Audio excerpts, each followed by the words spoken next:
Hello, everyone, and welcome back. Today we are looking at the Sparrowhawk 5H or H5, actually. All right, so the Sparrowhawk was designed and debuted in 2520 as a fighter escort for large attack craft such as the heavy aerospace fighters, assault dropships, and other large craft. The high rate of thrust also allows it to be a superb first response unit. The Sparrowhawk also has a unique armor ejection system installed so that the pilot can manually release damaged armor plates if they would hinder the atmospheric reentry. The Rainier 100 communication system is considered one of the most reliable in any fighter. After the Star League fell, the Federated Suns appropriated the fighter's factories on Quintin and continued producing the fighter until the Draconis Combine attacked the facility, destroying them. Weapons and equipment. The Sparrowhawk is armed with only laser weapons, increasing the combat persistence. Two Martel medium lasers mounted in the nose provide accurate short and medium range firepower. Two wing mounted Exostar small lasers add additional short range punch, although their accuracy is limited, particularly if the fire control system suffers combat damage. All right, now uh, there are a couple different variants here. We have the H5K. This is the Cretan variant, if I can only speak today, introduced in 3018, removes both medium lasers and replaces them with another four small lasers mounted in the nose and fuselage. This increases the rate of fire, but the targeting system, which was not matched, can be easily overtaxed.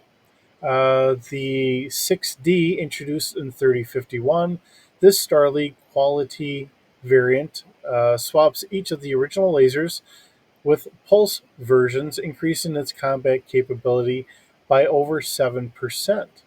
The 7D, this variant was developed during the FedCom Civil War. The medium lasers in the nose were upgraded to medium pulse lasers, while the small lasers in the wings were replaced with medium lasers. The single heat sinks have also been upgraded to double heat sinks for better heat management. Let's see, we have the 7DR. This 3130 refit removes the medium pulse lasers and the medium lasers of the 7D.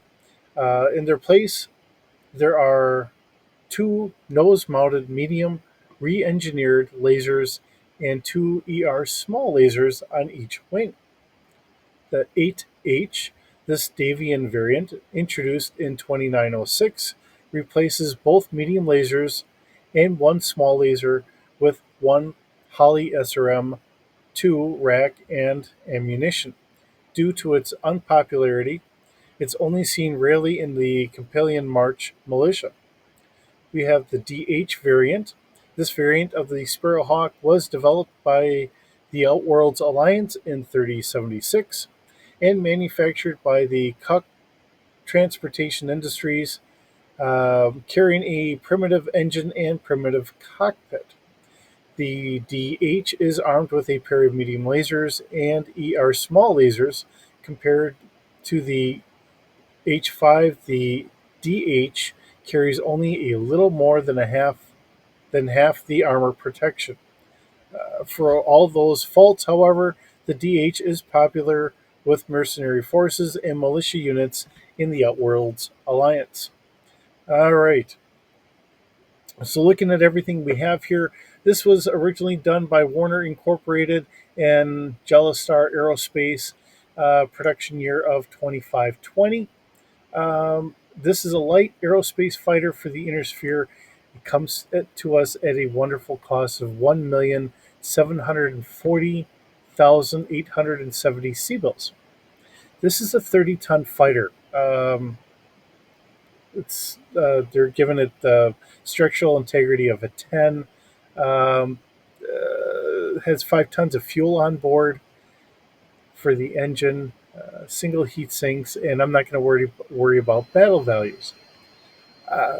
Because we're bringing this into our D6 universe here. And of course, we have our really, it's just the one picture. There's two different pictures here, but really, it's just the one. It's just the revamp of the same picture, just kind of taking out that backwards or that back panel there.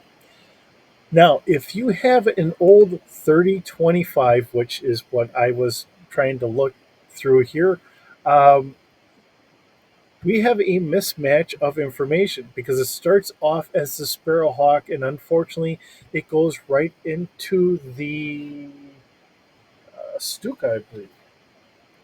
Yes. So when it actually gets down to your tonnage and thrust and armor and everything else, it's actually the Stuka.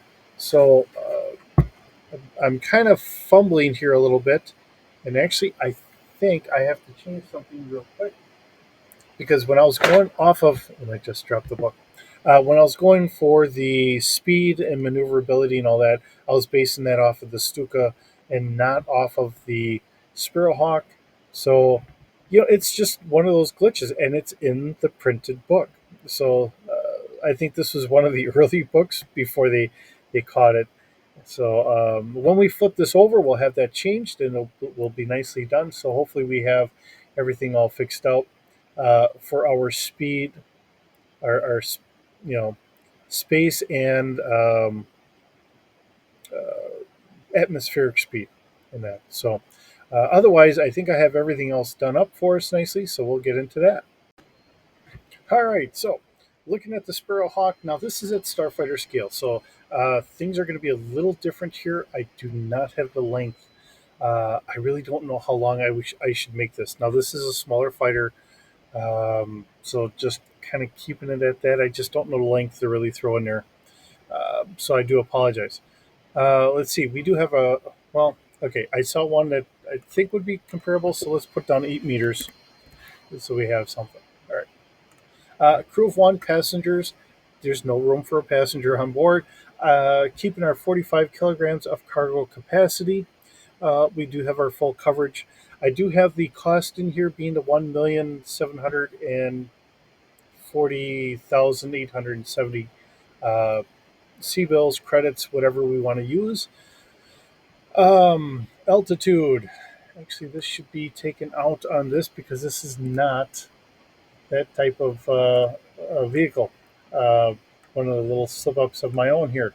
Okay, maneuverability, because this is a little bit actually.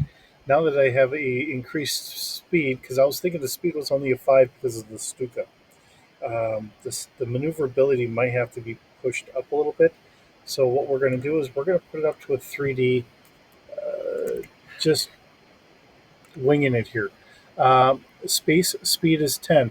Now this has a safe thrust of 10 and an overthrust of 15. So that's where I'm getting the speed from. Okay. Um, right or wrong, I figured if I go with the safe speed, that should work nicely. Trying to find the atmospheric speed for this, sometimes it gets a little funky because it's sometimes I see like 1,000 something. Sometimes it'll top off at about 900 and something. So I'm putting it at 950 kilometers an hour. Now, I really don't know what to say that would really be correct on this, so I'm just leaving it at that. Body strength. Now, if you notice, the body strength looks a little small. That's because this is at Starfighter scale and not Walker scale. Everything in Battletech should be really at Walker scale.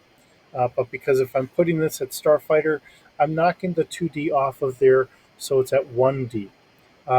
It has actually 120 armor points. That's where the 120 comes from. So if you want to keep it, nice and simple that way, and you're shooting at it, because it's at Starfighter scale, it's at a 1D body strength instead of the 3D, and it has physically 120 points of armor on the fighter itself. So I'd like to include that because to keep things moving a little bit faster, I can just use the armor points and I can just minus that. Let's see. Weapons, we do have the two medium lasers, and these should probably be fire linked, so that would actually increase these a little bit more.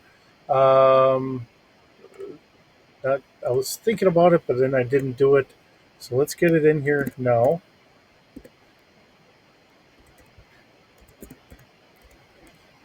All right, so we have that in there. So our medium lasers are going to be on one thumb, firing kind of toggle there, firing button. There we go. And our small lasers are probably going to be on the second one. Shoot. All right, well, if I have these at Walker scale, which I could easily do, or I could just keep everything at Walker scale. Either way, um, I meant to put this all at Starfighter scale, and I'm kind of slipping up here because I'm worried more about the speed, and when I'm looking at everything, I'm kind of fumbling on everything else here by accident, and I uh, just kind of how things work out sometimes. There we go. All right. Then we have to raise the damage because our damage is not going to be 3D, it's going to be 4D. Again, these are at Starfighter scale and not Walker scale. So if it's Walker scale, we're going up against something that is Walker scale, like another battle mech, it would increase by 2D, just keeping it in that same format. Uh, so the medium laser, which would have been a 5D, dropped down to a 3, but because there's two of them, now we're back up to a 4. Uh, but I kept the ranges in here, which was nice and easy to do. All right. And then here we are. We also have the two medium lasers. And like I said before, we have keeping our fire control as 2D. I like to keep that just as a standard.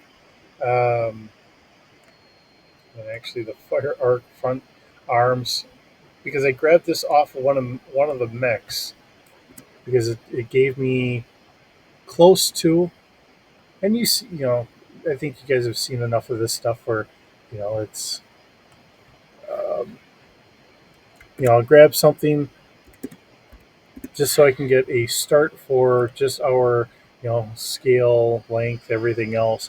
And then I just go one by one, just modifying it. And I had close to the same weapons, so that made it a little easier, but then I'm kind of fumbling up in other spots. So, but, it's a simple fighter. Bringing it into like a Star Wars universe, this is going to be very devastating because of the speed. Um, and it might be a little tricky for people. But there again, the the rationale that I'm kind of going with is a lot of these designs for BattleTech would probably, in my mind, come from Mandalorians. Now we never really got any of the well, we got backstory on Mandalorians, but they would actually fight in gladiatorial battles, and they would fight robots, and they would fight in robots. So in that regard, to simply just change Mandalorians a little bit to say that they are the original creators for a lot of the BattleTech stuff coming into the Star Wars universe. And even to go back into the Clone Wars to say that it kind of borrowed from them to create some of this stuff would not be all that far off. So, kind of going from that point is where I'm kind of getting things. So, uh, maybe what I'll have to do is maybe on a Saturday because the weather still hasn't been the greatest. Maybe I should come up with a backstory of where I think all this could kind of fit in. Maybe that'll be something that I get into a little bit down the road. But if you just want to run BattleTech as a standalone, just a role playing game, it's nice giving you these stats here today. So, with that being said, thank you so very much for joining me today. It's always wonderful having you here. I hope you're having a wonderful day, and I will see you in the next video.